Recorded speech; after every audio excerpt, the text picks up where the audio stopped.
On est dans des temps très particuliers. Tout le monde, la palissade. On sent bien qu'on est vraiment dans un temps que le monde semble n'avoir jamais connu. Vous êtes d'accord? On sent que c'est vraiment le temps de la fin.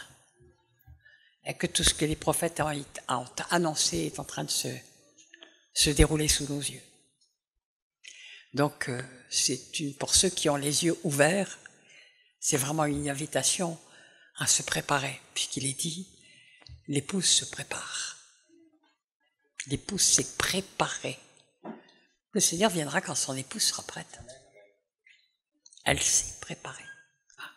Je ne vais pas faire un message là-dessus, parce que le message que je vais vous partager, il s'appelle la fracture. La fracture. La fracture, déjà dans le monde, on voit une fracture. Partout autour de nous, on voit une fracture. Il y a ceux qui ne veulent pas voir, et puis il y a ceux qui sont lucides. Et bien c'est pareil dans l'Église. Et je dirais que c'est parce que c'est comme ça dans l'Église que c'est comme ça dans le monde. Parce que l'Église est censée être la lumière du monde. C'est pas moi qui l'ai dit, c'est Jésus. Vous êtes la lumière du monde. On en reparlera. Est-ce que nous sommes la lumière du monde? Est-ce que nous sommes le sel de la terre? Le sel empêche la corruption. Si l'Église avait fait sa mission, il n'y aurait pas cette corruption généralisée qui est autour de nous. Vous êtes d'accord ou pas? Soyons clairs là-dessus. On en reparlera tout à l'heure. Il y a quelques mois, j'ai commencé à travailler par un texte que je connaissais par cœur, que j'avais lu souvent. Et il y avait des choses que je comprenais pas dedans. Puis je l'ai partagé avec un ami prophète, puis il m'a dit, mais Michel, mais c'est ça, c'est exactement ce qu'en plus qui est sur mon cœur depuis quelque temps. Et je sentais vraiment que c'était un message incroyablement actuel. Donc c'est en Ésaïe 24. Je ne sais pas si beaucoup d'entre vous l'ont vu. N'hésitez pas, s'il vous plaît, à ouvrir vos Bibles, si vous en avez. On a pris l'habitude de ne pas ouvrir nos Bibles, mais c'est tellement bien de lire la parole. Parce que au lieu de l'écouter d'une oreille comme ça, puis que ça rentre dans un sens et que ça sort de l'autre. Mais quand on lit dans la Bible, tout d'un coup, si vous avez un crayon à la main, vous allez commencer à crayonner. Waouh! À mettre des remarques, vous avez le droit. Il y a des Bibles qui ont des grands espaces blancs, c'est fait pour les remplir. Amen. Donc on va lire Ésaïe 24 à partir du verset 4. Et vous allez me dire si ce n'est pas exactement ce que nous vivons. Le pays est triste, épuisé. Les habitants sont abattus, languissants. Les chefs du peuple sont sans force. Ça parle à la fois pour le monde et pour l'Église. D'accord? Les deux. Le pays était profané par ses habitants. Oui, on a multiplié des lois immondes. Et on a mis Dieu à la porte. Car ils transgressaient les lois. Oh, que bien. C'est pire que ça, on met des lois contraires. Violaient les ordonnances. Ils rompaient l'alliance éternelle. C'est pourquoi la malédiction dévore le pays. Il y a toujours une cause à la malédiction. Il est écrit dans la parole, la malédiction sans cause n'a pas d'effet. Quand la malédiction est sur toute la nation, et elle l'est, cette malédiction, a commencé d'une manière effroyable il y a 3 ans, mais nous continuons on nous annonce des malédictions, il y a encore des malédictions, il y a encore des malédictions. Et on ne sait pas jusqu'où ça va aller. Peut-être à l'écrabouillement complet, du chaos complet dans le monde, dans le pays. Hein. Et ses habitants portent la peine de leurs crimes. Nous avons toujours tendance à mettre tout le poids des responsabilités sur les dirigeants, mais nous avons les dirigeants que l'on mérite. Et en plus, c'est nous qui les avons élus. Ils nous donnent des belles paroles, on a envie d'entendre des belles paroles d'hommes au lieu de croire Dieu. Je dis nous, parce que même si nous n'avons pas, nous, personnellement, nous devons être associés à ce qui se passe. Nous faisons partie, nous ne sommes qu'un seul corps avec l'ensemble de l'Église, la vraie, véritable, pas la fausse. Il y a une fausse Église importante. Mais nous ne faisons qu'un, nous sommes un en Christ, et puis nous sommes un aussi avec nos familles, nos nations, nos pays. C'est normal. Nous sommes qu'un. D'ailleurs, ça ne va pas être mon sujet ce soir, mais on voit dans la Bible des hommes qui ont endossé le péché de tous leurs pays. Jésus, il a endossé le péché du monde entier, de toutes les générations, etc. Pour ceux qui croiraient, évidemment. Mais tout le monde peut croire. Il a dit, j'attirerai tous les hommes à moi. Après, ils disent oui, ils disent non. Okay. C'est pourquoi les habitants du pays sont consumés. Il ne reste qu'un petit nombre. On annonce donc que c'est le prophète Élie qui a donné ça. Ça a été vrai pour Israël. Israël, c'est pas un peuple élu, c'est un peuple témoin. Il est témoin, il a été témoin de ce que Dieu faisait. Et il est toujours témoin de ce que Dieu fait, en bien. Enfin, Dieu dit, arrive-t-il un malheur sans que l'Éternel en soit l'auteur? Je veux dire, arrêtons d'avoir un grand diable et un petit Dieu, c'est Dieu qui règne. Jésus règne, point final. Donc quand la malédiction dévore le pays, c'est que nous sommes tous coupables. À notre niveau, peu importe. Et si nous, personnellement, c'est notre famille, c'est notre église, c'est nos institutions, nous avons mis en route la colère de Dieu. Est-ce que vous êtes d'accord avec ça? La colère de Dieu est là. On va prendre la suite, alors c'est encore plus l'église. Le mot est triste, la vigne est flétrie. C'est aussi le peuple d'Israël que ça a concerné à l'époque. Tous ceux qui avaient le cœur joyeux soupirent. Vous n'avez pas vu que les églises ont changé là? Toute la fausse joie a disparu. Beaucoup s'écroulent parce qu'elles n'étaient pas bâties selon le cœur de Dieu. Point final. Point final. Et puis que dedans, il y avait peu d'enfants qui appartenaient à Dieu, réellement. Vous allez peut-être être choqués par ce que je dis, mais moi, je vous parlerai de ce que le Seigneur m'a montré. Parce qu'il faut être lucide. Il faut sortir des illusions. La joie des tambourins a cessé. La gaieté bruyante a pris fin. La joie de la harpe a cessé.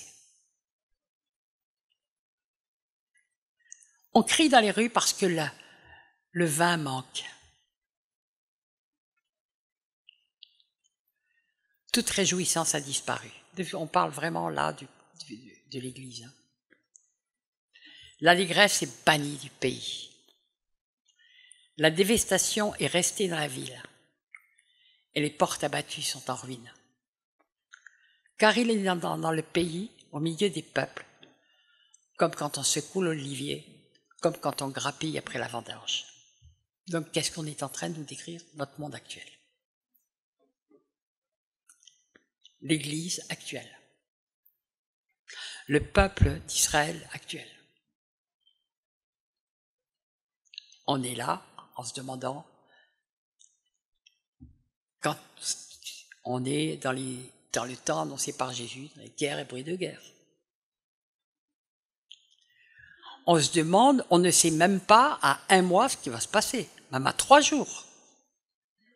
Avant, il y a encore 30 ans ou 40 ans, on pouvait savoir à peu près ce qui allait se passer dans les 10 ans qui arrivaient ou dans les 5 ans qui arrivaient. Bon, les choses étaient stables, elles étaient solides, mais plus rien ne l'est. Vous êtes d'accord avec ça?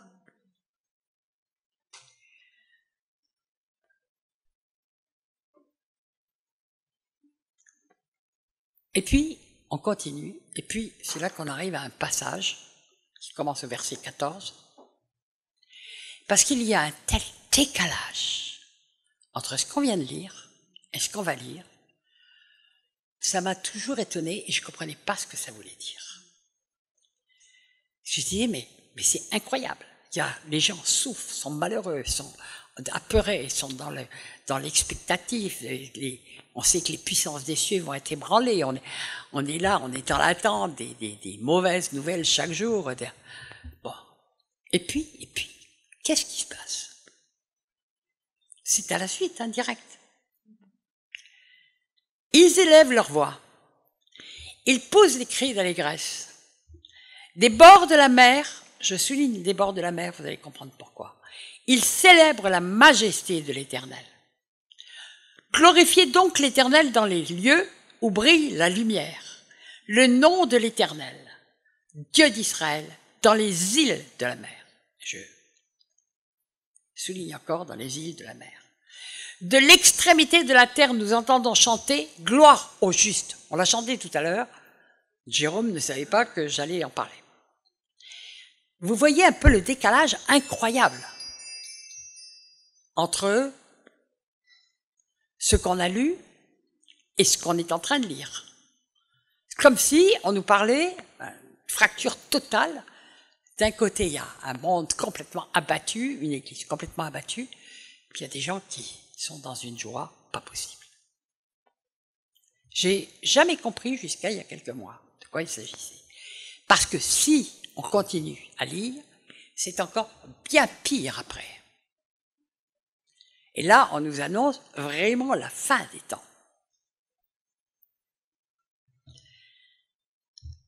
Et c'est dans la foulée. Mais moi, je dis, je suis perdu, malheur à moi, les pillards pillent. Les pillards s'acharnent au pillage, la terreur, la fosse et le filet sont sur toi, habitant du pays. Ah, ouch. Celui qui fuit devant les cris de terreur tombe dans la fosse. Et celui qui remonte de la fosse se prend au filet, car les écluses du haut s'ouvrent et les fondements de la terre sont ébranlés. La terre est déchirée, la terre se brise, la terre chancelle. La terre chancelle comme chancelle un homme ivre, elle vacille comme une cabane, son péché pèse sur elle, elle tombe et ne se relève plus. Waouh! Dans le même passage d'ailleurs, un peu plus loin, mais la terre vomit ses habitants, tellement elle est écœurée du péché. Alors on a cette insertion au milieu de gens qui sont dans la joie et qui crient gloire au juste. Elles sont sur des îles, je ne comprenais pas, tout loin de la terre, ils crient gloire au juste. Ils sont sur le sable de la mer. Puis tout d'un coup, c'est devenu comme quelque chose de très clair dans ma tête. Et je dis, mais Seigneur, on vit vraiment ces temps-là. Il y a une fracture qui est en train de se faire au sein du peuple de Dieu. Et au sein même des nations, mais surtout au sein du peuple de Dieu, parce qu'il y en a qui sont dans la joie, dans la paix, dans la gloire de Dieu, pendant que les autres vivent dans la terreur, dans la fosse, dans l'inquiétude, dans l'angoisse, dans... Et j'ai eu tout d'un coup mon attention attirée par les îles, par la mer, par le sable. Et j'ai commencé à faire plop, plop, plop dans ma tête avec des rapprochements avec plein d'autres passages. Alors déjà, il faut comprendre que dans la Bible, la mer symbolise les nations. D'accord? La terre symbolise Israël. Et les îles, avec le sable au bord de la mer, c'est les païens sortis des nations qui sont amenés sur la terre ferme et qui sont dans des îles, et puis avec tous ceux qui marchent avec le Seigneur et qui savent que son retour est proche. Et dans la deuxième partie que j'ai lue, on peut penser que ceux-là ont été enlevés. Vous comprenez pourquoi j'ai intitulé ça la fracture?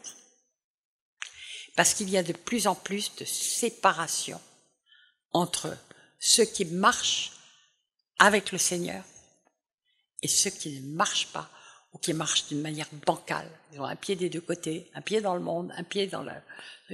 On est chrétien le dimanche, le samedi ou quand on va au séminaire, puis le reste du temps on l'est pas. J'ai une nouvelle, pour ceux qui ne le savent pas encore, mais quand on est disciple de Christ, on est disciple de Christ tout le temps. Tout le temps. On a changé de monde. Il y a un verset que j'aime énormément, et puis je l'ai compris aussi d'une autre façon récemment. C'est écrit en 1 Corinthiens 6, 16. Non, 6, 16 et 17. Alors je lisais toujours 6, 17. Mais celui qui s'attache au Seigneur ne fait qu'un avec l'Esprit de Dieu. Et j'ai dit, quel verset! Quel verset! On est attaché avec le Seigneur, on ne fait qu'un avec l'Esprit de Dieu. Waouh! Et le verset d'avant, je ne le reliais pas. Pourtant, c'est presque une seule phrase. Celui qui s'attache à la prostituée ne fait qu'un avec la prostituée. Et tout de suite, je pensais tout simplement à des choses sexuelles. Pas du tout. J'ai fini par comprendre que nous parlait de l'église prostituée aussi. Celui qui s'attache à l'église prostituée, qu'on retrouve en Apocalypse 17. On nous parle de la grande prostituée. Et en Apocalypse 18, on dit « Sortez d'elle, mon peuple ». Mon peuple, ne participez pas à ses péchés, ne participez pas à tout ce qu'elle fait. C'est « Sortez d'elle ». C'est une invitation à sortir de la religion, la grande religion mondiale qui est en train de s'installer. Bonjour, on est tous frères. Je vais vous dire, si on n'a pas le même père et si on n'a pas la même mère, on n'est pas frères. Or, si votre père, si votre papa céleste, c'est le mien, vous êtes mon frère. Surtout si vous avez la même maman qui est la Jérusalem céleste, on en parlait tout à l'heure. Donc là, on est frères et sœurs, vous êtes d'accord. Mais si vous avez pour père le diable, vous n'êtes pas mon frère. Hein. Et si vous avez pour mère Marie, vous n'êtes pas ma sœur non plus. Hein.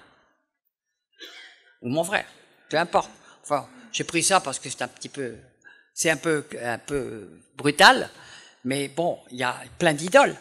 Hein. Il y a plein d'idoles, et même dans toutes nos églises, toutes les dominations, dénomination, démonisation, enfin bon, peu importe. Il y a une prostitution spirituelle monstrueuse.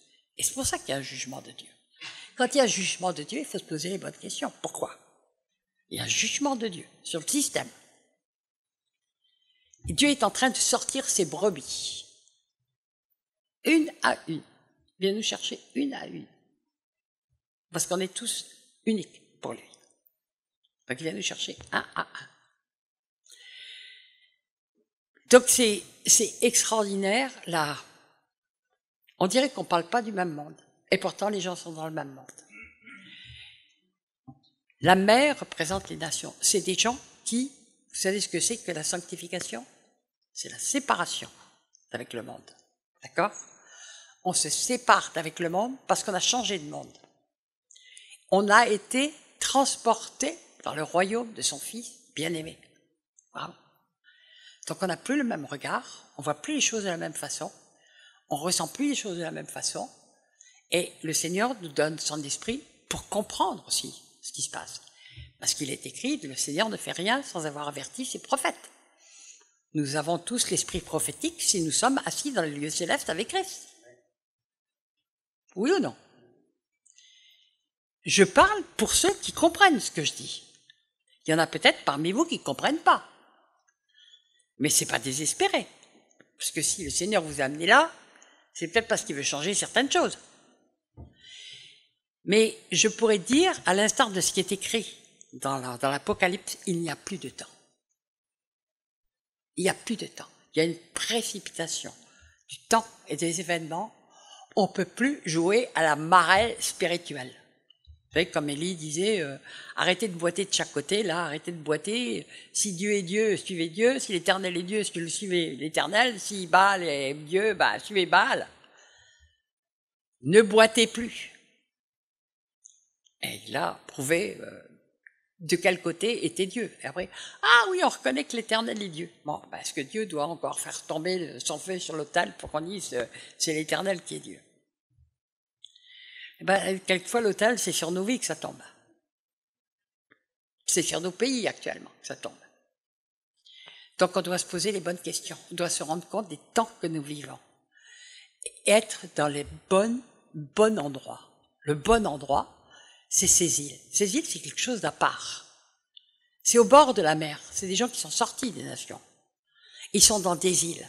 Alors on dit de loin, il dit à un moment donné, ils élèvent leur voix, ils poussent des cris d'allégresse, des bords de la mer. Donc ils sont sortis de la mer. D'accord? Ils célèbrent la majesté de l'Éternel. De l'extrémité de la terre, on est comme en dehors de la terre. On voit les choses arriver et en même temps on n'est pas étonné puisque tout nous a été annoncé d'avance. Je vous ai tout annoncé d'avance, a dit Jésus. Donc ce qu'on voit arriver, si on met son nez dans la parole, on s'apercevra que Dieu a tout annoncé. On sait ce qui va se passer. On sait comment ça va se terminer. On est les seuls à savoir comment ça se termine. Parce que le monde ne sait pas. Les chrétiens qui marchent avec l'Esprit de Dieu sont dans la paix parce qu'ils savent comment ça se termine. Même au milieu de toutes les épreuves les plus difficiles, des épreuves physiques, des épreuves familiales, des épreuves professionnelles, des épreuves financières, ils sont dans la paix. Et il dit gloire aux justes. Ils disent gloire aux justes. Parce qu'ils savent que Dieu est juste. Il est justice. Tout ce qui arrive, c'est juste. C'est nous qui, quelquefois, ne comprenons pas les fondements parce qu'on oublie de demander au Seigneur, Seigneur, mais montre-moi pourquoi ça arrive. Mais si on le fait, Dieu nous le montre. Et on met le nez dans la parole et puis on a la réponse. Et pourquoi voulez-vous être inquiet quand vous appartenez à celui qui règne d'une manière absolue et qui a tout prévu? Pourquoi seriez-vous inquiet? Inquiet de quoi? De manquer de quelque chose? Le Seigneur a-t-il pas dit qu'il pourvoirait à tous vos besoins? À condition que vous le cherchiez lui en premier. Cherchez premièrement le royaume et toutes ces choses vous seront données par-dessus. Mais Dieu est tout-puissant. Vous avez peur de demain? Vous avez peur de couper des lignes de courant? Ça ne veut pas dire qu'il faut manquer de sagesse. Vous pouvez avoir des bougies chez vous quand même. Hein? Bon. Mais ça veut dire que vous ne craignez rien. Le pire qui puisse vous arriver, c'est quoi? Très bonne réponse. C'est la seule chose que vous puissiez craindre, c'est de perdre votre salut. C'est pas de perdre la vie. Si vous appartenez au Seigneur, allez, hop, vous changez juste de crèmerie. Et celle dans laquelle on va, on sait que celle qui nous attend, c'est indescriptible. C'est indescriptible. Vous essayez de trouver une description de la Bible, c'est impossible. C'est impossible. C'est que des évocations, c'est impossible. Ce qui nous attend, c'est impossible de l'imaginer. Mais on sait que c'est incroyable. On sait que c'est merveilleux et que c'est indescriptible. Alors, de quoi aurait-on peur? J'ai prévu de parler sur la peur. J'en parlerai, mais c'est pas mon sujet là. Mon sujet, c'est la fracture. De quel côté allons-nous être? Et sommes-nous dans les temps qui viennent? Parce qu'on ne peut plus boiter des deux côtés. Dieu a été patient, mais la patience de Dieu est à son terme. Il a donné beaucoup de temps. Vous savez, comme il est dit pour Jézabel, je lui ai donné beaucoup de temps pour se repentir. Mais elle n'a pas voulu se repentir. Alors je punirai de mort ses enfants. C'est Dieu qui parle. C'est pas le diable. Donc Dieu donne du temps. Il est lent à la colère, riche en bonté. Mais il ne tient pas le coupable pour innocent. Donc il y a un moment donné où la patience de Dieu est à son terme. Qui est-ce qui sent que la patience de Dieu est à son terme? On le sent tout ça. Il y a aussi des bonnes nouvelles qui nous arrivent. C'est que j'ai fait des messages dessus, mais je ne vais pas donc les redonner. Mais je sais, à cause de ce qui est écrit en Apocalypse 13, qu'il y aura un temps de délai. Et ce délai, ça va être le délai pour la dernière grande moisson. Et elle est très proche, et elle est en train de commencer. Dieu est en train d'ouvrir les cœurs. Il est écrit dans la parole, c'est un verset que j'aime beaucoup, qui se dit de plusieurs fois dans la parole, « Je disposerai leur cœur à me connaître. » Ah, waouh! Seigneur, dispose le cœur des Français à te connaître. Seigneur, dispose le cœur des... Ça dépend comment votre cœur est large. Seigneur, dispose le cœur de ma famille à te connaître. Seigneur, dispose le cœur de mon fils un tel à te connaître. Seigneur, dispose... Parce que c'est Dieu qui dispose le cœur. Bon, bien sûr, c'est lui qui connaît les cœurs. Il y en a qui peuvent s'endurcir. Mais il a fait des telles promesses, le Seigneur. Je te sauverai, toi et ta famille. Moi, j'ai une famille, ils sont... Mais plus macroniens qu'eux, il n'y en a pas. Plus franc-maçon, machin, il y a la totale. Mais le Seigneur m'a dit dans sa parole que tous mes descendants seraient serviteurs de l'Éternel. Ben, je suis dans la paix. Je ne sais pas comment Dieu va faire. Je dis, Seigneur, tu as du boulot, hein? Mais il sait comment faire, lui, pas moi. Amen. Je suis sûre que je parle au cœur de plusieurs, là, qui sont concernés. On est souvent, mais quand le Seigneur nous a fait une promesse, on a juste à prier dans le sens de cette promesse. En disant, mais Seigneur, tu as dit ça, donc j'ai la paix, je sais que tu vas faire. Et puis on fait ce qu'il nous demande de faire. Ça ne veut pas dire qu'on va arrêter de prier, évidemment.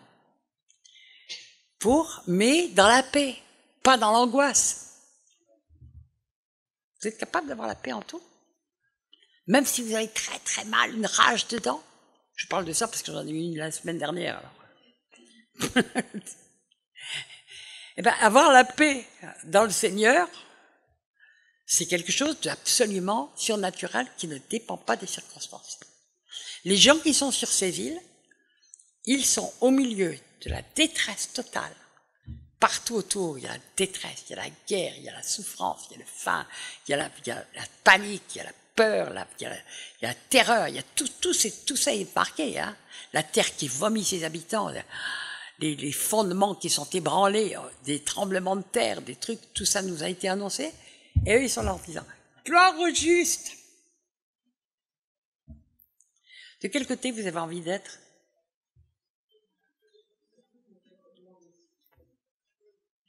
De ceux qui sont dans la paix. Pourquoi est-ce qu'on est dans la paix? Comment on peut être dans la paix? Pardon? Ah non, alors moi, mauvaise réponse. Hein. En voilà, tiens, dit une bonne question, puisque j'ai pas la réponse là. Comment on peut être dans la paix? Parce que c'est mieux, hein, c'est mieux.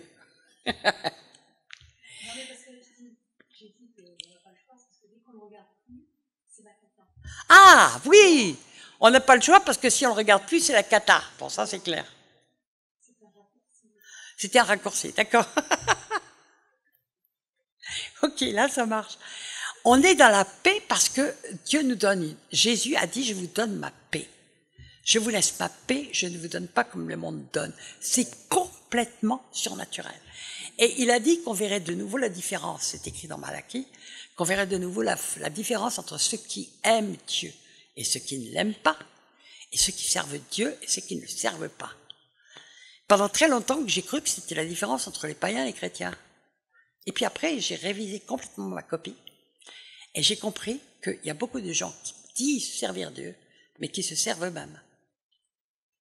Qui servent leur gloire, leur ministère, leurs besoins à eux, qui tournent autour, leur vrai Dieu, c'est eux-mêmes. Hein. C'est pas le Seigneur. Mais quand on est dans la main du Seigneur, on est dans la paix, quoi qu'il arrive. Il n'a pas dit qu'on aurait un parcours de rose sur terre. Il a dit, s'ils ont fait ça aux fils de la maison, ils en feront de même. Les persécutions, les trucs, les machins, on peut avoir droit à tout, hein. Mais on reste dans la paix, on ne perd pas la paix. Pourquoi? Parce qu'on sait où on va. Et on sait ce qui va se passer. Et on n'est pas étonné de ce qui se passe. Même si ça nous arrive très brutalement dessus, et si les choses sont en l'air tous les jours de prendre des proportions, on ne va pas parler politique, parce que sinon je vous en avais pour 40 heures avec moi. Alors, on va reprendre Apocalypse 12 parce que ça va dans le même sens. À partir de verset 13. Quand le dragon vit qu'il avait été précipité sur la terre. Vous n'avez pas l'impression que le dragon est précipité sur la terre en ce moment? Que Dieu l'a décroché du deuxième ciel pour venir sur terre? Que tout va à une vitesse incroyable? Quand le dragon vit qu'il avait été précipité sur la terre, il poursuivit la femme qui avait enfanté l'enfant mâle. Qui c'est la femme qui a enfanté l'enfant mâle? Je ne vais même pas répondre parce qu'il y a eu tellement d'hypothèses, tout le monde a tiré dessus pour sa propre chapelle, mais moi je pense que c'est l'Église d'une manière générale qui englobe aussi Israël et la véritable Église. Et les ailes du grand aigle furent données à la femme afin qu'elle s'envolât au désert. Et alors ça, c'est Israël. Parce que Osée nous le dit, Zacharie nous le dit, Israël va être emmené dans le désert. Il n'a pas la même destination finale que l'Église. Je parle de l'Israël qui n'est pas messianique, d'accord? Elle va être emmenée dans le désert et là, Dieu va parler à son cœur et elle va reconnaître Jésus-Christ. C'est écrit, ça va arriver. On ne sait pas quand, mais ça va arriver dans des temps terribles, qui est appelé le temps de la détresse de Jacob. C'est pas le mot exact, c'est le temps de la... Tu vois le terme qui est un temps terrible, tu vois, annoncé comme terrible pour Israël. Mais Dieu va l'envoyer dans le désert et c'est là qu'il va parler à son cœur. Donc là, on nous parle, et les ailes du grand aigle fit donner à la femme afin qu'elle s'envolât. On sait qu'il y a le grand aigle là-dedans, il symbolise Dieu. Afin qu'elle s'envolât au désert vers 100 lieues, où elle est nourrie un temps, des temps, et la moitié d'un temps. On parle comme du temps donné à l'Antéchrist, hein. Loin de la face du serpent. Donc Dieu, d'une manière surnaturelle, va protéger Israël, qui va vivre des temps terribles. C'est un temps d'angoisse de Jacob. Voilà. Un temps d'angoisse de Jacob, mais un temps d'angoisse qui est fait aussi pour purifier tout cet Israël qui n'a pas reconnu son Messie et qui va le reconnaître. Et qui, comme il est dit dans Zacharie 10, ils vont pleurer sur celui qu'ils ont percé. Donc on nous parle d'Israël. Elle va être emmenée dans le désert. D'accord? Ça, c'est la destinée d'Israël, donc on la connaît. Et de sa bouche, le serpent lança de l'eau comme un fleuve derrière la femme. Il va essayer de le détruire comme par tous les moyens, afin de l'entraîner par le fleuve. Et la terre secourut la femme. Et la terre ouvrit sa bouche et engloutit le fleuve que le dragon avait lancé de sa bouche. Ça ne doit pas être de l'eau pure, ça. Et le dragon fut irrité contre la femme et s'en alla faire la guerre au reste de sa postérité. Est-ce que nous faisons partie de la postérité d'Israël? Oui. Oui, on est tenté sur l'olivier franc, oui. Donc on fait partie du reste de sa postérité. Ce reste de sa postérité, c'est autre chose. Bon, il y a ce qui est enlevé, et il y a le reste de la postérité. Et qu'est-ce que c'est? Il s'en alla faire la guerre au reste de sa postérité, à ceux qui gardent les commandements de Dieu et qui ont les témoignages de Jésus.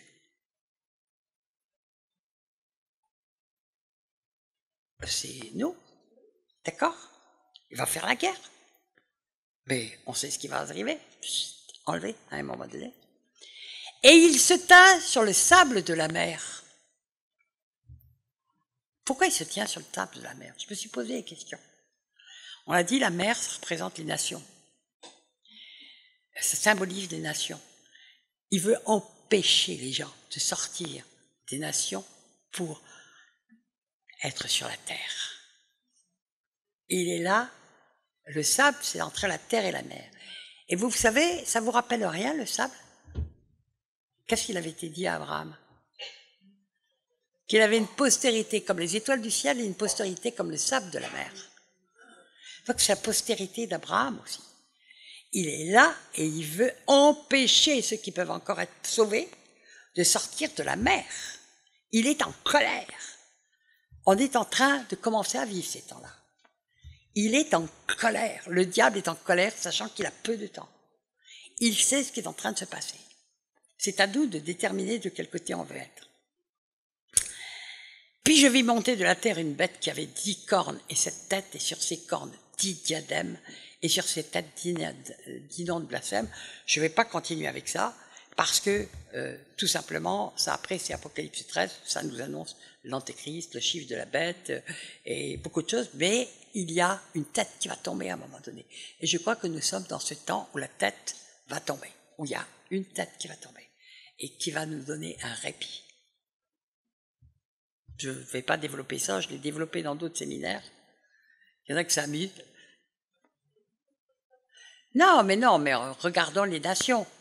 On voit bien le dragon et puis tout cet esprit antéchrist qui est là et qui va se manifester, qui va être manifesté physiquement, ça vient de cet état profond.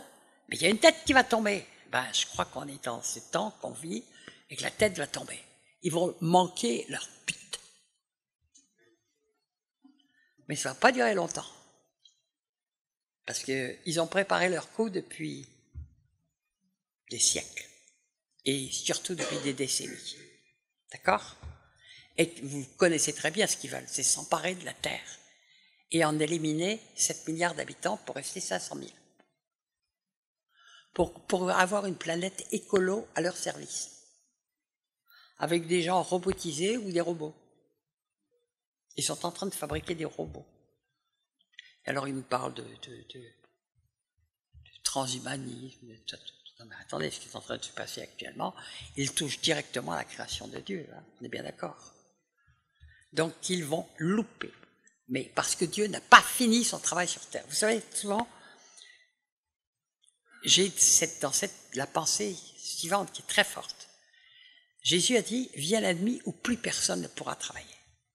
Ça veut dire que tant qu'on est là, c'est pas la nuit.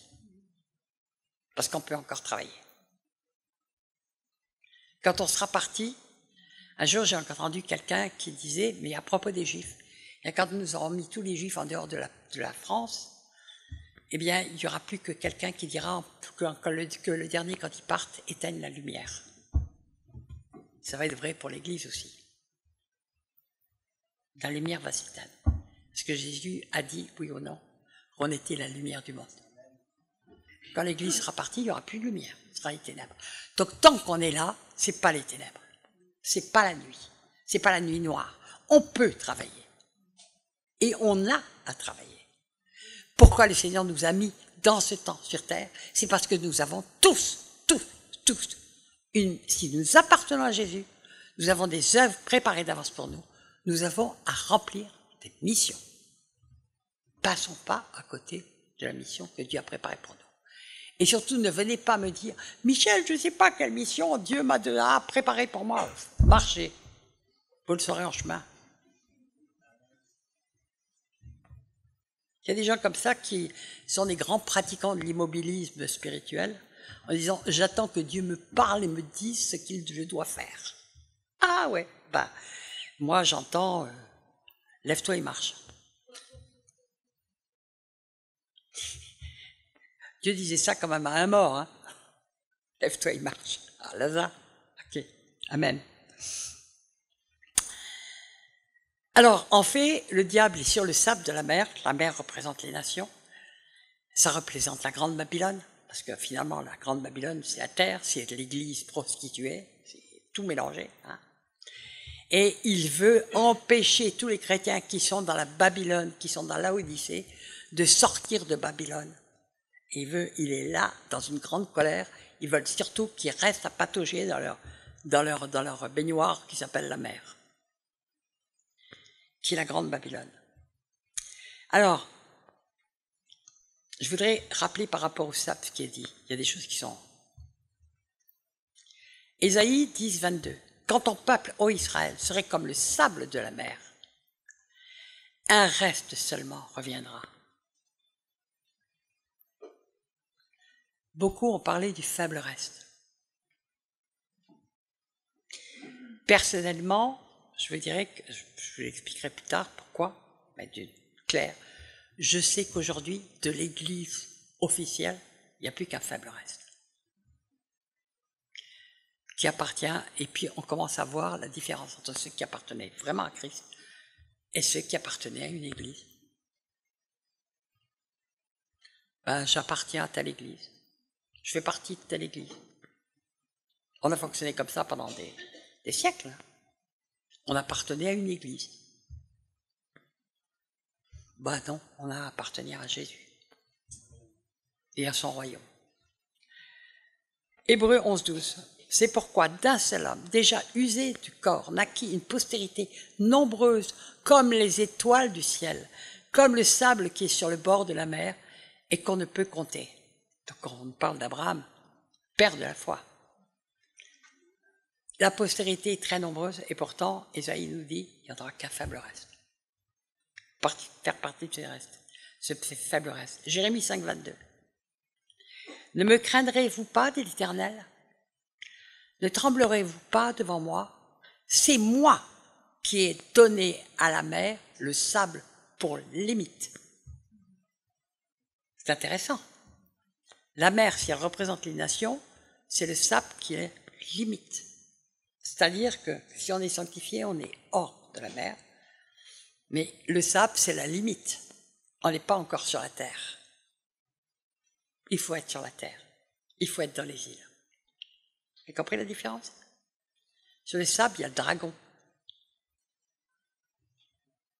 Pour faire la guerre. Donc on n'est pas à l'abri. On peut perdre son salut, perdre la foi. On peut repartir dans la mer en croyant qu'on va avoir la paix. Limite éternelle qu'elle ne doit pas franchir. Ces flots s'agitent, mais ils sont impuissants, ils mugissent, mais ils ne la franchissent pas, cette limite. Mais on est d'un côté ou de l'autre. C'est quelque chose de... C'est une ligne. Il y a plus de 20 ans, c'était en 2000, je m'en souviens, j'ai une vision, je voyais Seigneur Jésus, et je le voyais qui faisait une grande ligne avec une craie, comme ça. Et je lui ai demandé, je lui ai dit, mais Seigneur, qu'est-ce que tu fais? Il dit, je suis en train de mettre une ligne de séparation entre mon peuple, celui qui m'appartient, et ceux qui veulent, qui sont boités des deux côtés, ou se dire chrétien. Vous savez, j'ai tout le temps dans l'esprit ce qui est écrit dans 2 Timothée 3, qui est annoncé pour les derniers temps. J'ai été très travaillé depuis peut-être 25 ans, 30 ans par ce verset. Parce que je l'ai vu se réaliser sous nos yeux, et il est de plus en plus vrai. On va le lire. 2 Timothée 3, 1, parce qu'il est de plus en plus vrai avec le temps.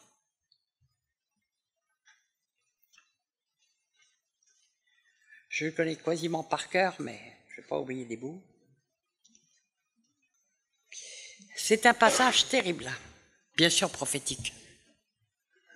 Et d'ailleurs, c'est annoncé comme prophétique. C'est un passage, moi, qui n'arrête pas de m'interpeller. Sache que dans les derniers temps, dans les derniers jours, il y aura des temps difficiles. Car les hommes seront égoïstes. Je ne sais pas si vous avez vu, l'égoïsme monte. Dans l'Église aussi. Parmi les chrétiens aussi.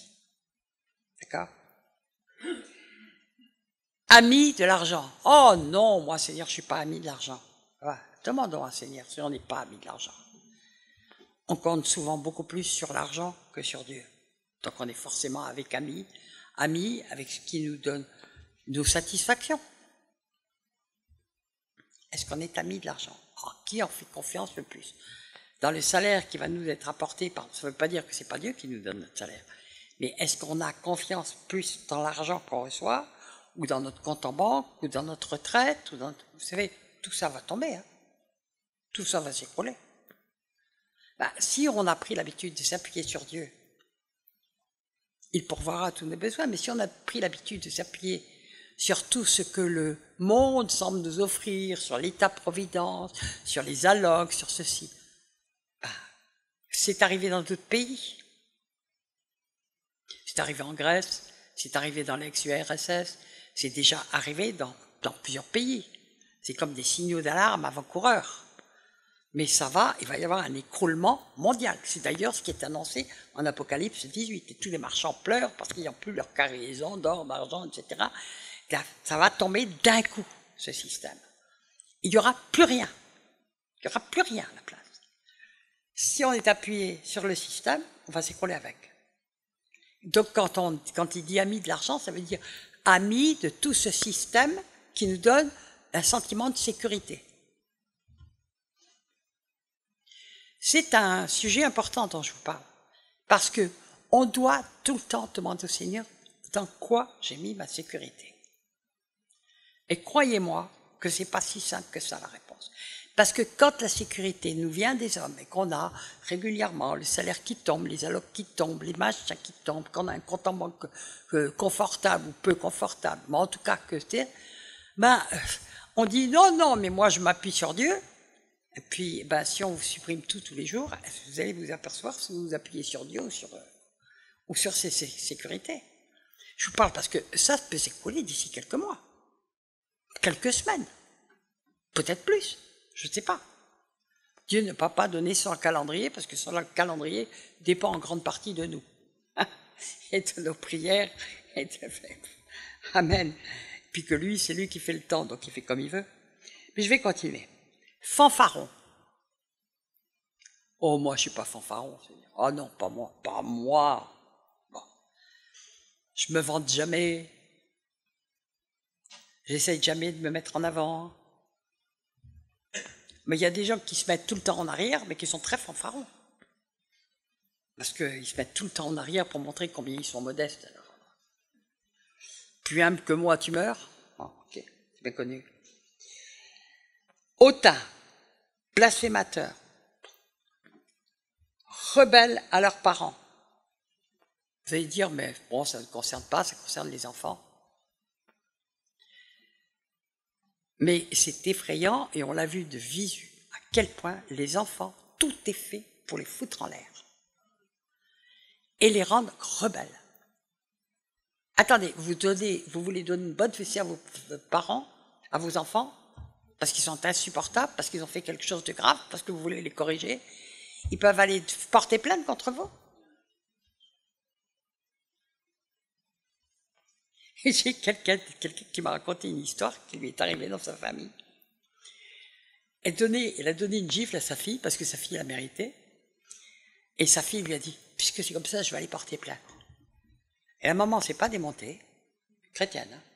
Elle a dit, pas de problème, tu peux aller porter plainte, on va m'arrêter, je serai mise en prison, toi on te prendra, on te mettra dans une famille d'accueil, puis quand je sortirai, je te ramasserai peut-être dans l'état que tu veux.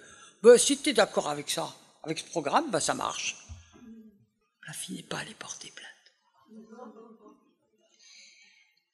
Ingrat, est-ce qu'on a vraiment, par rapport à... Est-ce qu'on a que des droits? On est dans des républiques de droit. On nous parle que de nos droits. Est-ce qu'on a, vis-à-vis de Dieu, un cœur où on n'a que des droits? Seigneur, c'est écrit dans ta parole. Et puis on répète les versets comme des mantras. Tout est grâce. Tout est grâce. Tout est grâce. Ma vie est une grâce. Tout ce que je mange tous les jours, c'est une grâce. Alors on demande souvent, mais tout est une grâce. Tout. Est-ce qu'on a un cœur vraiment de reconnaissance par rapport à tout ce que Dieu nous donne encore? Il nous donne déjà le souffle, mais il nous donne la vie, et il nous donne souvent des choses quand même magnifiques, des enfants, quelquefois qui marchent droit, quelquefois un boulot, tout est grâce. Tout est grâce. Ingrat, je sais pas. Vous dites, mais là, il est en train de qui? Il est en train de parler de qui? Paul, pas de nous. Irreligieux. Ça veut dire que, bon, le mot irreligieux, maintenant le mot religieux a pris une connotation un peu mauvaise, mais là, quand on nous parle de la religion, par exemple, il est dit la religion pure et sans tâche consiste à visiter les pauvres, des orphelins, etc. Donc on nous parle de la générosité, on nous parle d'avoir un cœur et d'avoir de l'empathie, d'avoir des proches de ceux qui souffrent. Insensible, vous savez, je sais pas, c'est comme ça qu'il décrit les derniers temps, Paul. Mais on va voir qui il décrit. Insensible, déloyaux, calomniateurs, intempérants, cruels, ennemis des gens de bien. Waouh! De qui il parle? Traîtres, emportés, enflés d'orgueil, aimant le plaisir plus que Dieu. Ah bon, ils aiment Dieu? Est-ce que les païens aiment Dieu? Est-ce que les athées aiment Dieu? Est-ce que les francs-maçons aiment Dieu? Est-ce que Macron aime Dieu? De qui il parle? Des gens qui se disent chrétiens. C'est très différent. Parce que le mot chrétien, c'était donné aux disciples de Christ. C'est ce qui est écrit dans la Bible. On donne, ça voulait dire petit Christ chrétien. Petit Christ. Ça veut dire semblable à Christ. Donc vous voyez que le mot chrétien a été horriblement galvaudé. C'est pour ça qu'il faut parler des disciples. D'accord? Ayant l'apparence de la piété. Ben, est-ce que les païens ont l'apparence de la piété? Non.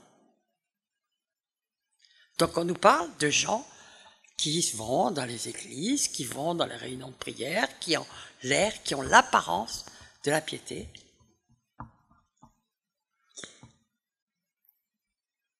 Mais reniant ce qui a fait la force, ce qui fait la force de la piété.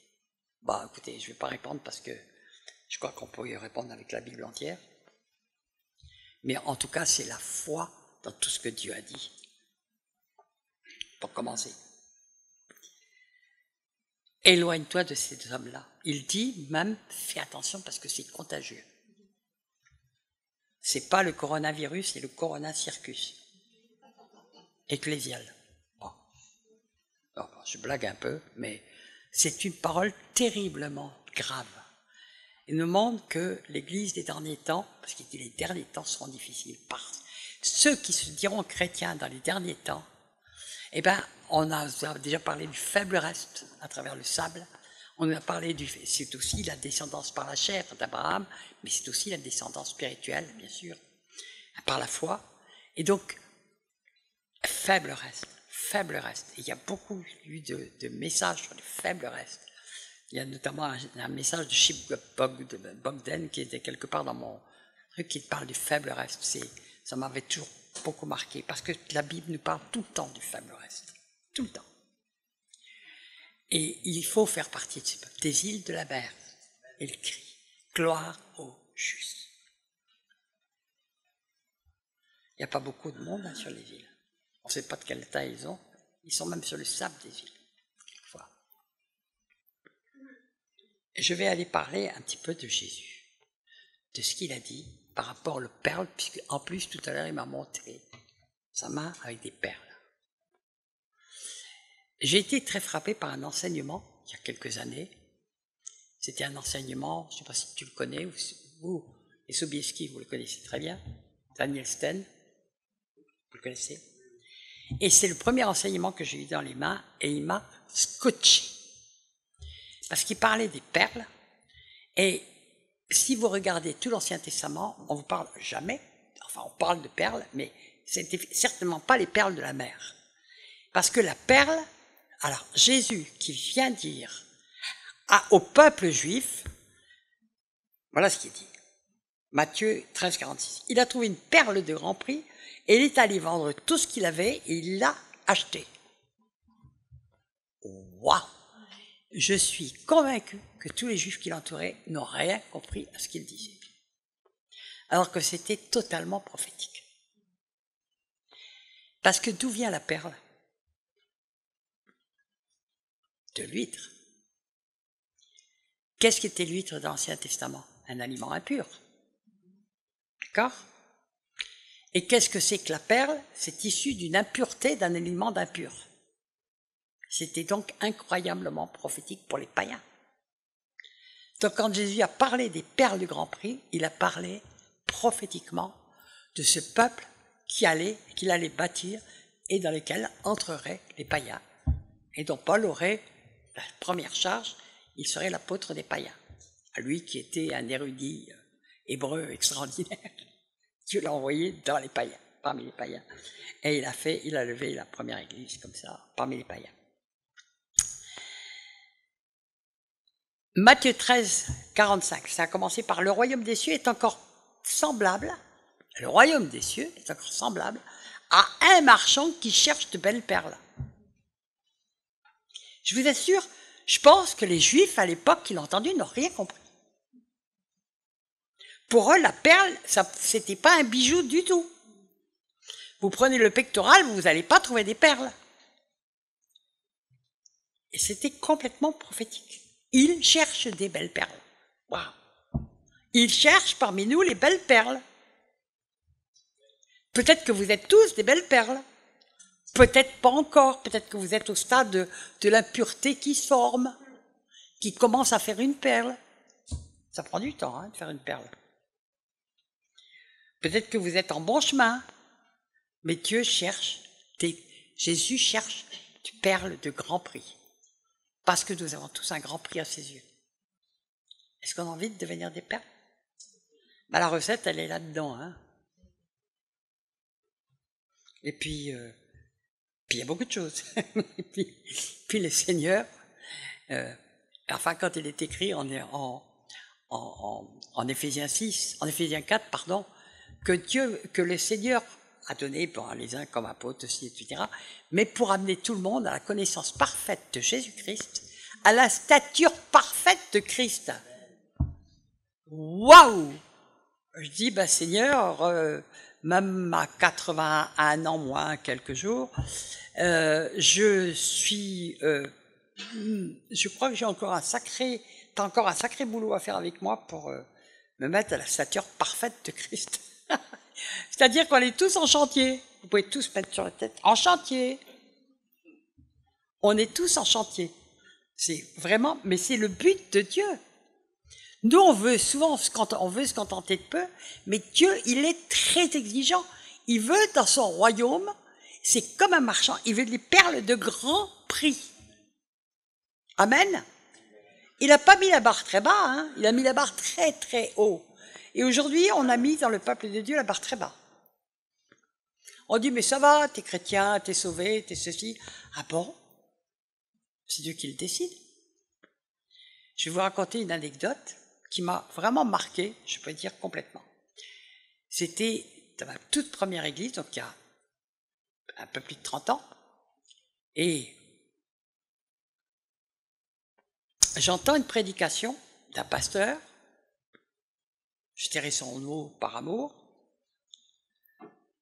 mais il y avait 3 pasteurs à l'époque, il y en avait même 4, et il dit, dans une réunion, il dit, est-ce qu'il y en a parmi vous qui sentent qu'ils ne sont pas sauvés? Il y a des mains qui se lèvent. Ok, c'est normal. Et puis il dit, venez, je vais prier pour vous pour que vous ayez la conviction que vous êtes sauvés. Attendez, j'avais beau avoir 2-3 mois de conviction, j'ai eu un petit... C'est quoi ça? Il s'agit de donner la conviction ou il s'agit que les gens aient la conviction qu'ils sont sauvés? Et d'où vient la conviction? On nous le dit. En 1 Jean 3, ça vient de l'Esprit de Dieu qui atteste à nous qu'on est enfant de Dieu. Mais si on n'a pas cette attestation, il faut chercher la face de Dieu pour savoir si vraiment on est enfant de Dieu. Et puis si on n'a pas cette certitude, c'est peut-être bien qu'on ne l'est pas. Et si on ne l'est pas, qui est-on? Ça ne veut pas dire que Dieu nous rejette. Ça veut dire qu'on n'a peut-être pas franchi, on n'a peut-être pas pris la porte étroite. On n'a peut-être pas pris le chemin étroit parce qu'il faut prendre la porte, puis il faut suivre le chemin, il faut persévérer jusqu'au bout. Celui qui persévérera jusqu'au bout sera sauvé. C'est dit 4 fois dans les évangiles. Donc c'est pas un acquis une fois par toutes. On a fait croire dans plein d'églises que c'était un acquis une fois pour toutes. Une fois qu'on était chrétien, ça y est, il n'y a plus de problème. Tu as été baptisé, ça y est, tu es sauvé pour l'éternité, il n'y a plus de problème. Mais quelle folie! Quelle folie! Et puis quand Jésus dit, d'abord Paul dit, vous n'êtes sauvés qu'en espérance, et puis il dit, Jésus a dit, celui qui persévérera jusqu'à la fin sera sauvé. La fin d'une chose vaut mieux que son commencement, dit l'Ecclésiaste. L'important est de pouvoir se présenter devant Dieu sauvé, quel que soit le moment. Il y a eu tellement de fausses doctrines comme ça qui ont amené les gens à se satisfaire de peu, alors que Dieu est tellement exigeant. C'est terrible. Je suis toujours dans la fracture, parce que la fracture va se creuser de plus en plus entre ceux qui vraiment marchent en disciples de Christ et ceux qui marchent en chrétiens du dimanche, pour paraphraser un terme, mais on est chrétien quand ça nous chante, puis pas tout le temps, et puis on n'est pas dans la main du Seigneur, puis on n'est pas une paire de Grand Prix. Je vous ai dit, je vais vous parler de la fracture, et puis il n'y a aucun jugement, mais on doit dire la vérité. On doit dire la vérité. Et les discours lénifiants, si vous en voulez, vous m'en trouverez pas beaucoup de mon côté. Hein. Souvent on a dit, ah, tu es dur, toi, t'es dur. J'avais honte. Puis j'ai compris que la parole était dure. La parole est dure. La parole, elle est tranchante. Elle est à la fois merveilleuse, parce que c'est la vie, c'est le salut, mais elle est tranchante. C'est l'un ou c'est l'autre. Il n'y a pas de no man's land, il n'y a pas de truc, oh ben c'est bien assez pour le Seigneur tel que je suis, il m'accepte tel que je suis. Non, Dieu nous aime tellement qu'il ne nous accepte pas tel qu'on est. Il veut nous rendre semblables à Christ. C'est son objectif. Alors si nous mettons notre objectif plus bas que celui de Dieu, nous ne sommes pas dans ses voies. Et si vous dites, Seigneur, je veux vraiment être semblable à Christ, attendez-vous à passer à la moulinette, au pressoir, à tout. À tout. Creuser, ouais, c'est bien, creuser. Dans le feu. Et plus vous voudrez être semblable à Christ, plus ce sera comme ça. Vous êtes partant? Dites pas oui tout de suite, parce que Dieu entend. Non, mais je sais que tu es d'accord. Et puis je sais que ceux qui veulent vraiment marcher avec le Seigneur passent dans le pressoir. Hein. Ils passent dans le pressoir, il n'y a rien à faire. C'est le prétoire, c'est vraiment le... Mais c'est par amour que Dieu le veut. Parce qu'il n'y aura dans son royaume que des perles précieuses et de grands prix. Amen, c'est ce qu'il est. Voilà, Amen. Alors, c'est vrai que dans l'Ancien Testament, on nous parle quelquefois de perles, mais ça veut dire simplement, le terme c'est panim, ça veut dire objet précieux. Tandis que quand on nous parle dans le Nouveau Testament de perles, c'est vraiment ce truc rond qui se forme dans les huîtres, donc qui est une impureté sortie d'un aliment impur.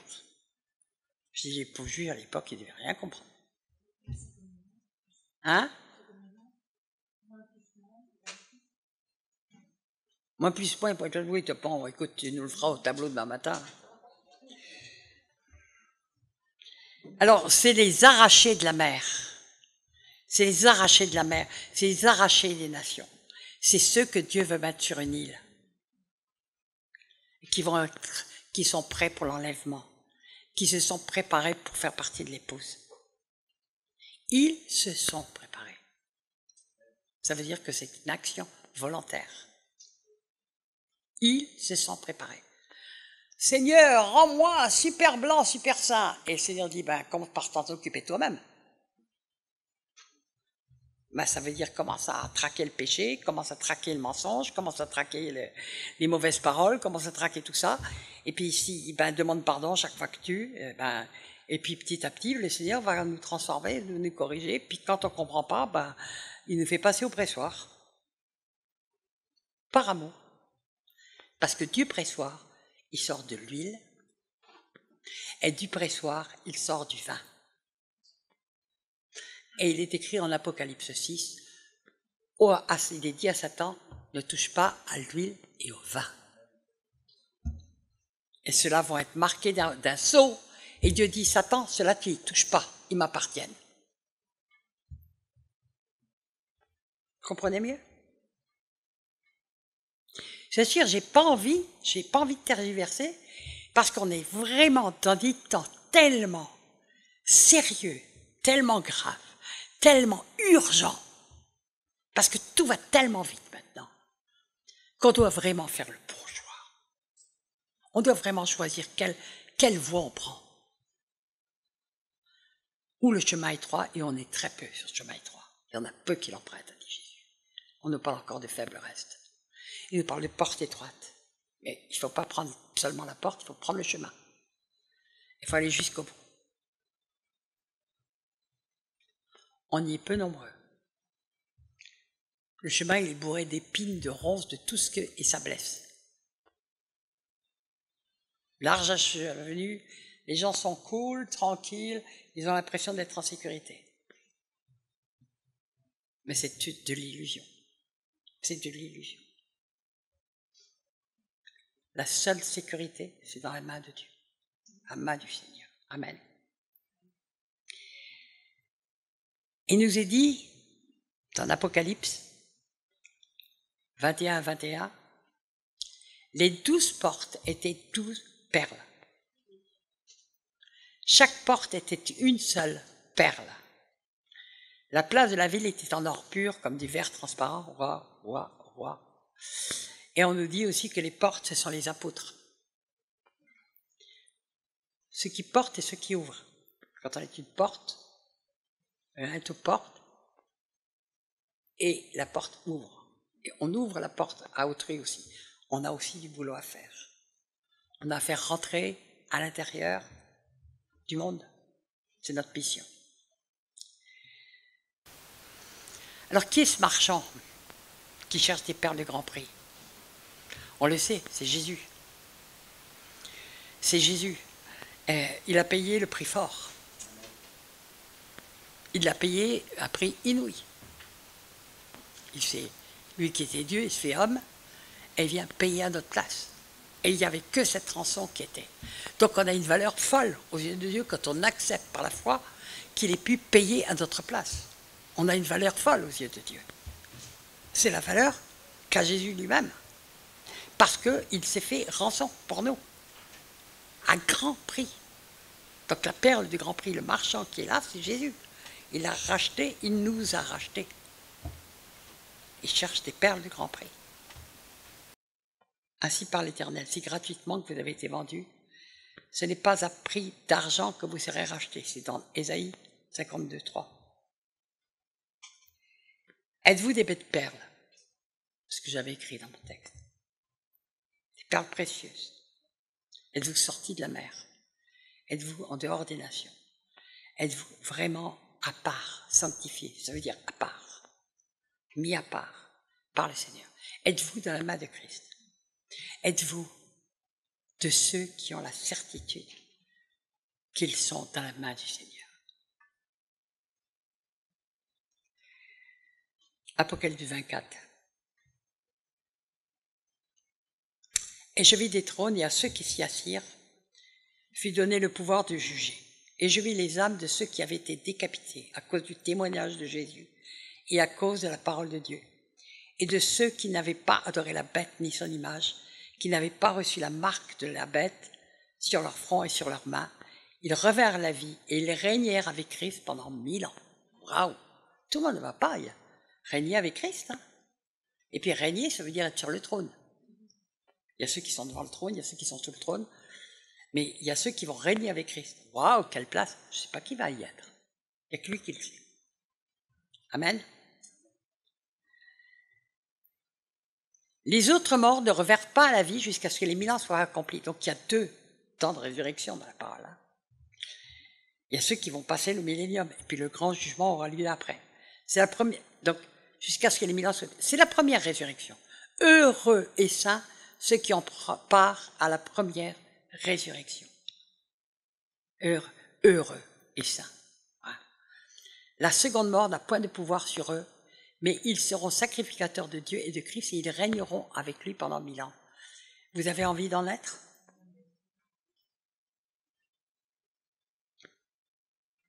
Moi, oui.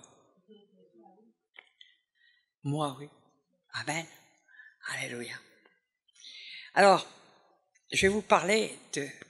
J'ai été secoué il y a environ 16 ans de ça, mais vraiment secoué.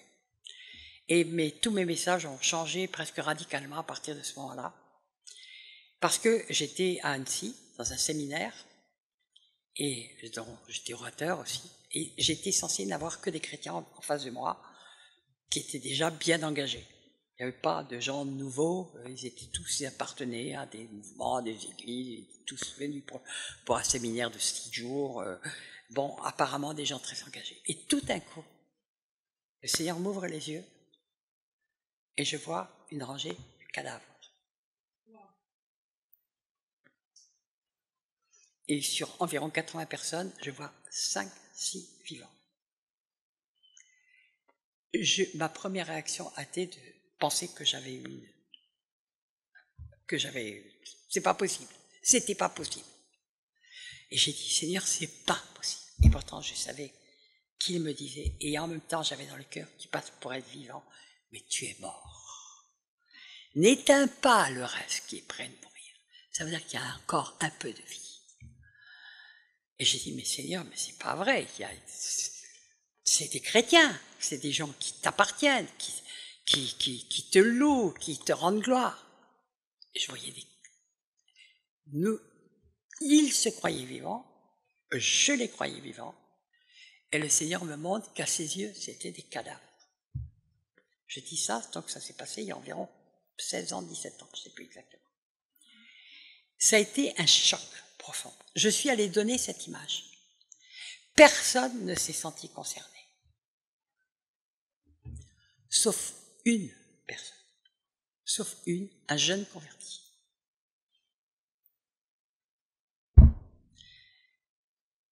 Je me suis dit, il y a quelque chose qui tourne par rond, j'ai eu une illusion, etc. Je vais un mois plus tard dans une autre église dans la région parisienne, pareil, 150 personnes, 200 personnes. Le Seigneur me rouvre les yeux, rangé de cadavres. Quelques vivants.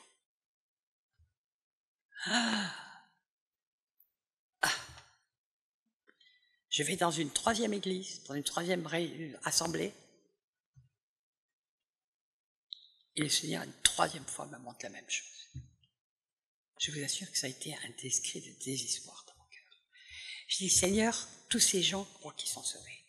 Tous ces gens croient qu'ils sont vivants. Il y en avait au milieu, mais peu, très peu, qui étaient vraiment des vivants aux yeux de Dieu. Et je dis, mais Seigneur, nous avons fabriqué des cadavres dans les églises. Je devais faire une prédication, le Seigneur me réveille à 4 heures du matin et me dit, tu vas parler sur la foi. Et j'ai passé de 4 heures du matin à 8 heures du matin à refaire tout mon message, toute la nuit. À l'époque, il n'y avait pas Internet, donc j'étais avec une concordance. Et puis j'ai refait tout mon message. Le soir, j'étais en Alsace. C'était une église qu'il y avait peut-être 150 membres, mais il y avait des gens qui étaient venus d'un peu partout, de Suisse, de trucs. Il y avait plusieurs pasteurs que je connaissais, il y avait beaucoup de gens que je ne connaissais pas. Et puis je prêche sur la foi. Et je prêche sur les signes de la foi, sur ce qui accompagne la foi, sur ce qui authentifie la foi. J'avais du feu, parce que vraiment le Seigneur m'avait donné ce feu. Et quand je suis rentré après, bon, il y a eu des gens qui sont levés, qui sont dans les larmes, qui sont convertis, mais le pasteur chez qui j'étais m'a dit, Michel, dedans, il y avait des pasteurs de l'église protestante, ils sont venus me dire, on vient de comprendre qu'on n'avait jamais été convertis.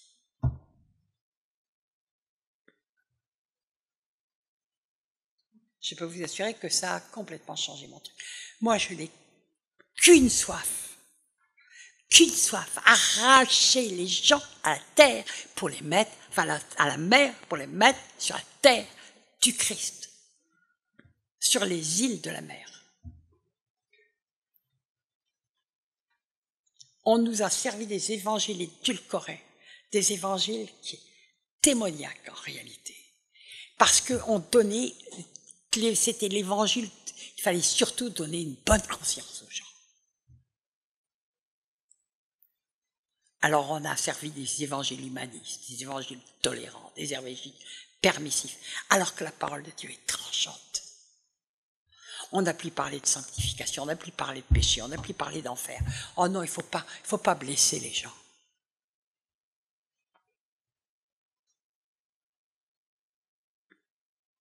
Vous savez comment Jean-Baptiste préparait le chemin du Seigneur dans les cœurs? Race de vipères, qui vous a appris à fuir la colère à venir? S'il rentrait aujourd'hui dans une assemblée chrétienne normalement constituée, il se ferait mettre dehors à coups de « t'as aucun amour ». T'es un prédicateur de démoniaque, diabolique, c'est pas possible. T'as aucun amour des gens. C'est exactement le contraire. Quand on a l'amour des gens, on leur dit la vérité. Et il est dit, ils n'ont pas reçu l'amour de la vérité pour être sauvés. C'est dans 2 Thessaloniciens 2. Aussi, Dieu leur envoie. Vous voulez de l'illusion? Je vais vous en envoyer. Aussi, Dieu leur envoie une puissance d'égarement pour qu'ils croient au mensonge. Parce qu'ils n'ont pas aimé la vérité. Ils n'ont pas reçu l'amour de la vérité pour être sauvés. C'est dur, hein? C'est dur à entendre. Dieu lui-même dit, ah, tu aimes les mensonges? Je vais t'en donner. Tu aimes l'illusion? Tu aimes un salut à vil prix? Pas prends. Est-ce que vous savez que le salut coûte tout? Il est gratuit, mais il coûte tout. Il coûte notre vie sur terre. Il coûte notre moi. Seigneur, ce n'est plus moi qui vis, c'est toi qui dois vivre en moi, et toi seul. Il coûte toutes nos sécurités terrestres. Il peut nous enlever tout. Le chemin du Seigneur, la porte est vraiment étroite. Mais tout ça séparément. Dieu fait des perles de grand prix. On a parlé, celui qui s'attache à la prostituée ne fait qu'un avec la prostituée. Puis un des 7 anges, je vais prendre Apocalypse 17, 1. Puis un des 7 anges qui tenait les 7 coupes, on est dans les temps apocalyptiques, vint et il m'adressa la parole en disant, viens, je te montrerai le jugement de la grande prostituée qui est assise sur les grandes eaux. La prostituée, c'est la prostituée spirituelle. Où est son assise? Sur les grandes eaux, c'est-à-dire sur les nations. Elle n'est pas assise avec Jésus dans les lieux célestes. Elle est assise sur les nations. Qui a la royauté sur les rois de la terre?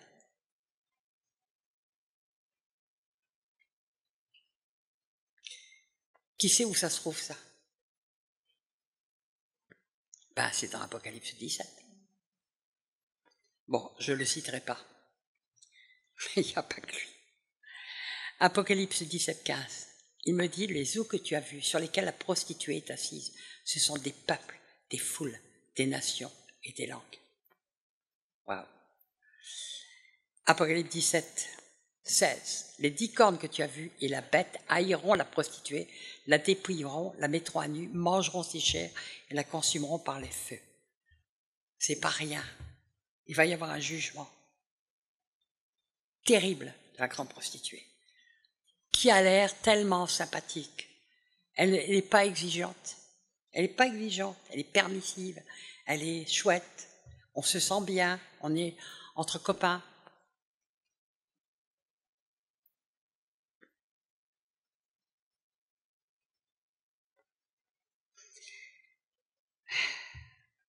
Comme toujours, j'en ai préparé de quoi parler pendant 4 heures.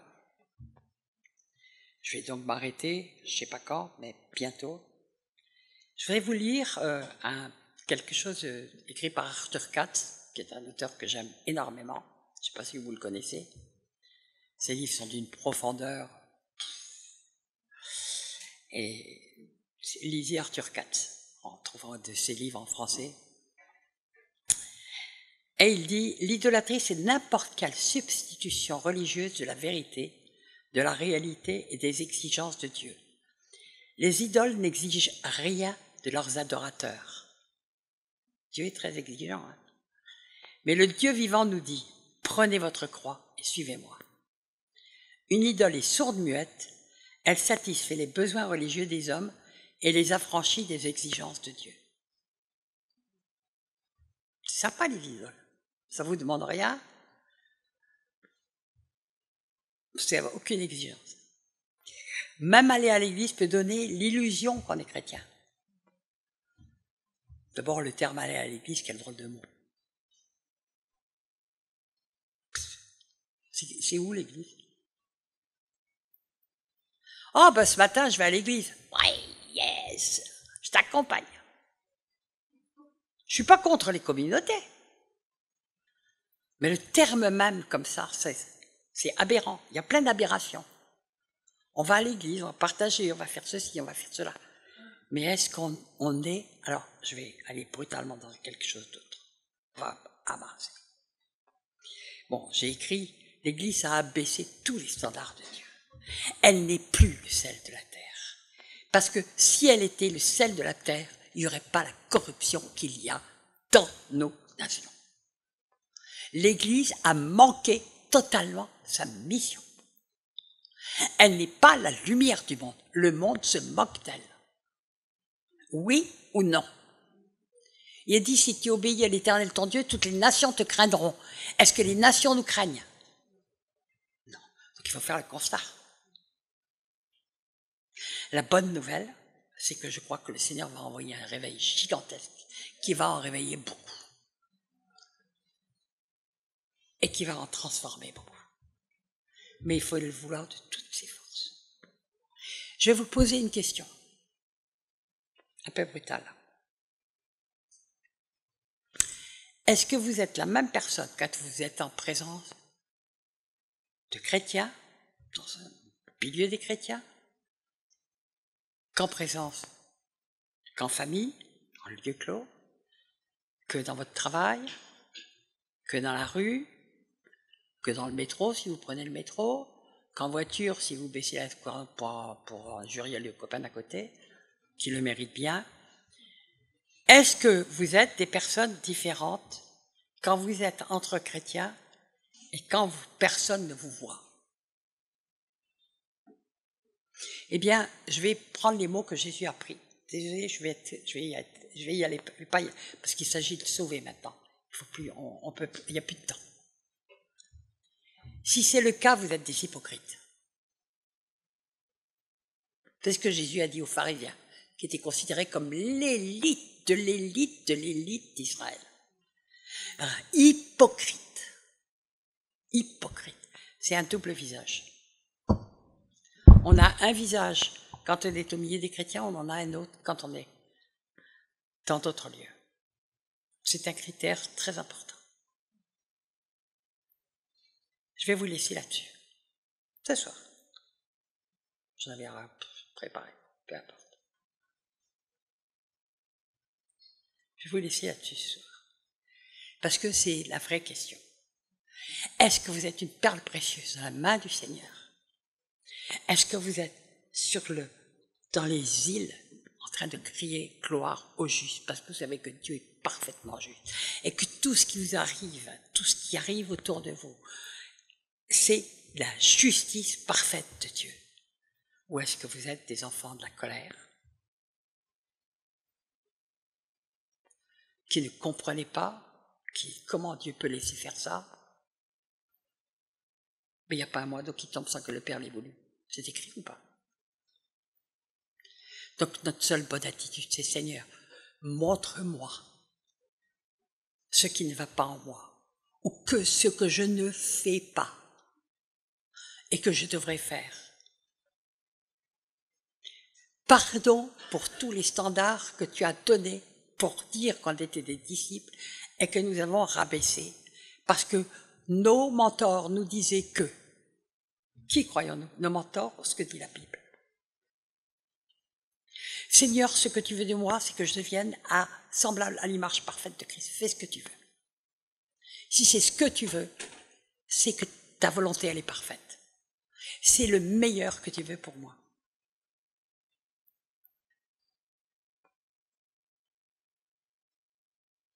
Vous êtes d'accord avec ça? Ne me dites pas amen si vous n'avez des arrière-pensées. Hein.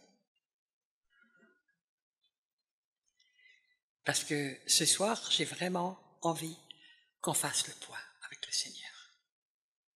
Sans tricher, sans se verser d'illusions. Je voudrais commencer ce séminaire par là.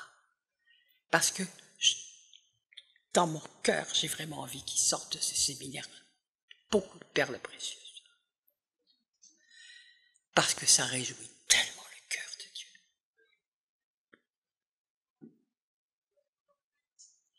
On peut prier ensemble. Et puis, si certains le veulent, c'est pas une obligation. S'ils le sentent, ils peuvent s'avancer en disant « Seigneur, me voici, fais de moi ce que tu veux. Je veux rentrer dans tes voies. » Mais vous n'êtes pas obligé, vous pouvez le faire à votre chaise, vous pouvez le faire cette nuit. C'est pas, on a tellement fait avancer les gens, moi y compris. Et puis derrière, on s'apercevait que les gens ne changeaient pas. On les a délivrés, on a fait des trucs, des guérisons, des machins, et on voyait que les gens ne changeaient pas. Alors donc nous avons fait des erreurs. Parce que ça se passe entre nous et Dieu. Entre chacun de nous et Dieu. Et que c'est une décision tout à fait personnelle. Et moi, je voudrais commencer ce séminaire où je sais que Dieu va faire des choses importantes, mais les choses les plus importantes, mais pas forcément ce pourquoi on est venu. Quelles sont les priorités de Dieu pour nous? La priorité de Dieu, c'est de nous rendre semblables à Christ. C'est de faire de nous des perles précieuses de grand prix. Ça, c'est la priorité. La priorité des priorités. Le reste nous est donné par-dessus. Cherchez d'abord le royaume et la justice de Dieu. Et tout le reste vous sera donné. Et si vous êtes dans sa main, vous serez dans la paix. Et dans une paix absolument surnaturelle, qui n'a rien à voir avec les circonstances. On va prendre le temps. Korama Shoranemai Paralbai. Agnolène, tu as amené tes instruments? Koranima. Je sais pas pourquoi. J'ai l'impression que, ouais, t'as ta guitare, t'as ton djembé. Je sais pas pourquoi. J'ai l'impression que tu devrais jouer du djembé. Je sais pas pourquoi. Ce serait comme un battement de cœur. Je sais pas si vous voyez ce que je veux dire. Qu'on ait conscience que le cœur de Dieu bat pour chacun d'entre nous. Et je sais pas,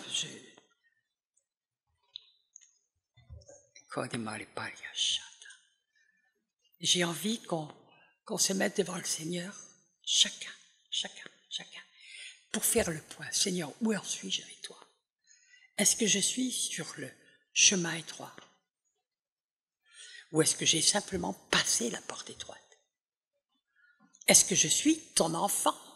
Est-ce que j'ai la conviction que par ton esprit que je suis enfant de Dieu ou fils de Dieu? Parce qu'on commence par être enfant, puis on est fils. Puis on peut même devenir père. Mais on doit faire cette mise au point avec le Seigneur. Tu